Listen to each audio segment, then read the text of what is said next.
मैं आज अपने सारे पाकिस्तानियों को कहना चाहता हूँ कि देखिए, ये मेरी ذاتی जंग नहीं है।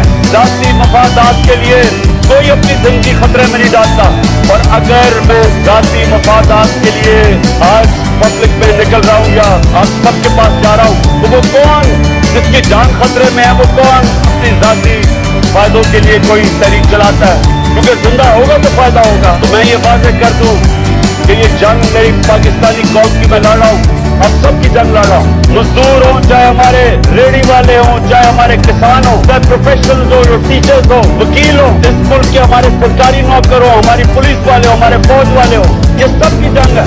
जो हमारा मुल्क आज तबाही के किनारे पे खड़ा है, और सबको मैं दावत देता हूँ कि हमारे साथ इस जिहाद में शिरकत करें। ये हकीकी आज़ादी की जंग है। हकीकी आज़ादी हकीकी जमहूरियत से आती है। हकीकी जमहूरियत इंसाफ से आती है, कानून की हुक्मरानी से आती है। पाकिस्तानियों के क्यों जमहूरियत दुनिया में आगे चली गई और बादशाह पीछे रह गई? जमहूरियत के अंदर मेरिट है, बादशाह के अंदर मेरिट नहीं है। बादशाह में रिश्तेदारी है, खून है। हमारे मुसलमान दुनिया में, अब हिंदुस्तान की मिसाल लें, जो पहले 150 साल मुगल बादशाह रहे, हिंदुस्तान दुनिया की सुपर पावर थी। जो दुनिया में हिंदुस्तान का GDP था वो 25% से ऊपर था।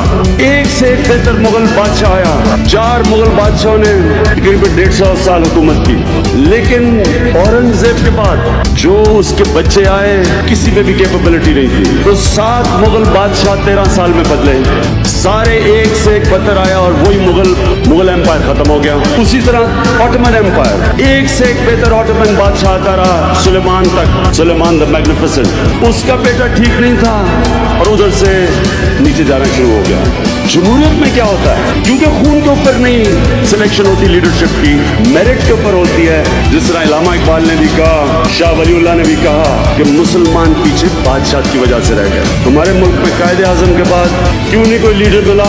एक किस्म की बादशाह आ गई। हमारे मुल्क में जमहूरियत भी जब आती थी मेरिट नहीं आई।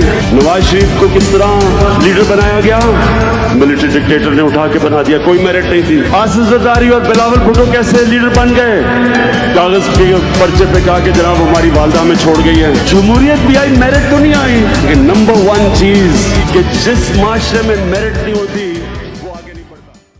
तो हम कहते हैं ना, जमहूरियत, असल जमहूरियत कभी पाकिस्तान में आई नहीं है। जमहूरियत तब आती है जब रूल ऑफ लॉ होता है। अगर रूल ऑफ लॉ ना हो, आप इलेक्शन करवाएं, सारा चोर तकड़े माफिया सब ऊपर आ जाएंगे। जब रूल ऑफ लॉ होता है तो तब ही एक मुल्क में हकीकी जमहूरियत डेवलप होती है, क्योंकि इंसाफ एक माशरे को आजाद करता है। जिस माशरे में जुल्म होता है उसमें इंसान की क्रिएटिविटी खत्म हो जाती है, इनोवेशन खत्म हो जाती है, माशरा आगे नहीं बढ़ता, उसका थॉट प्रोसेस रुक जाता है। इंसाफ एक सिविलाइज्ड माशरे की बुनियाद होती है, जिसमें कमजोर की ताकतवर से एक माशरा हिफाजत करता है। इंसान का दीनी फर्ज होता है कि इंसाफ के लिए अपनी आवाज बुलंद करे, जद्दोजहद करे, और जहाद भी नाइंसाफी के खिलाफ होती है। जब माशरे में जुल्म होता है और नाइंसाफी, तो हमारे पे लाजिम हो जाता है कि हम उसके सामने इंसाफ के लिए खड़े हो। पाकिस्तान की तारीख बताती है कभी किसी ताकतवर के ऊपर हमारी अदालतों ने हाथ नहीं डाला।